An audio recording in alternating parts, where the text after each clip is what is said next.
முல்லை பெரியாறு அணையில் இருந்து தண்ணீர் கொண்டு செல்லும் பென்ஸ்டாக் குழாய்களின் பராமரிப்பு பணிகள் தாமதமாக நடைபெற்று வருவதால் மின் உற்பத்தி முடங்கும் நிலை ஏற்பட்டுள்ளது.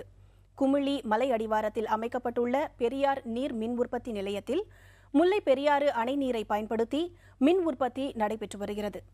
முல்லை பெரியாறு அணையில் இருந்து கால்வாய் மூலம் கொண்டு செல்லப்படும் தண்ணீர் குமிழி மலை உச்சியில் உள்ள போர்பே அணையில் தேக்கி வைக்கப்படுகிறது. பின்னர் அங்கிருந்து பென்ஸ்டாக் எனப்படும் 4 குழாய்கள் மூலம் தண்ணீர் அதிவேகமாக கீழிறக்கப்பட்டு அதன் மூலம் நாள்தோறும் 144 மெகாவாட் மின் உற்பத்தி செய்யப்பட்டு வருகிறது. தண்ணீரை கொண்டு செல்வதற்கு பயன்படும் பென்ஸ்டாக் குழாய்கள் அவ்வப்போது சீரமைக்கப்பட்டு வருகிறது. இந்த நிலையில் தற்போது அந்த பணி மிகவும் தாமதமாக நடைபெற்று வருகிறது. முதல்ல அந்த ரஸ்ட்டை க்ளீன் பண்ணுறதுக்காக வேண்டி சாண்ட் பிளாஸ்டிங் பண்ணி அந்த ரஸ்ட்டெல்லாம் எடுத்துட்டு அதுக்கப்புறம் ப்ரைமர்னு ஒரு கோட் அப்ளை பண்ணுறோம்.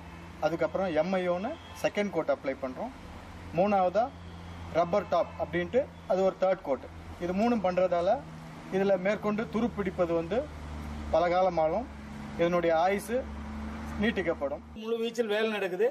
இன்னொரு 10-20 நாளில் இந்த வேலையை முடிப்பதற்காக இருக்குது. ஆனால் அடுத்து இருக்கும் பருவமழைக்கு முன்னதாக முழு வீச்சில் இந்த வேலையை முடிப்பதற்கான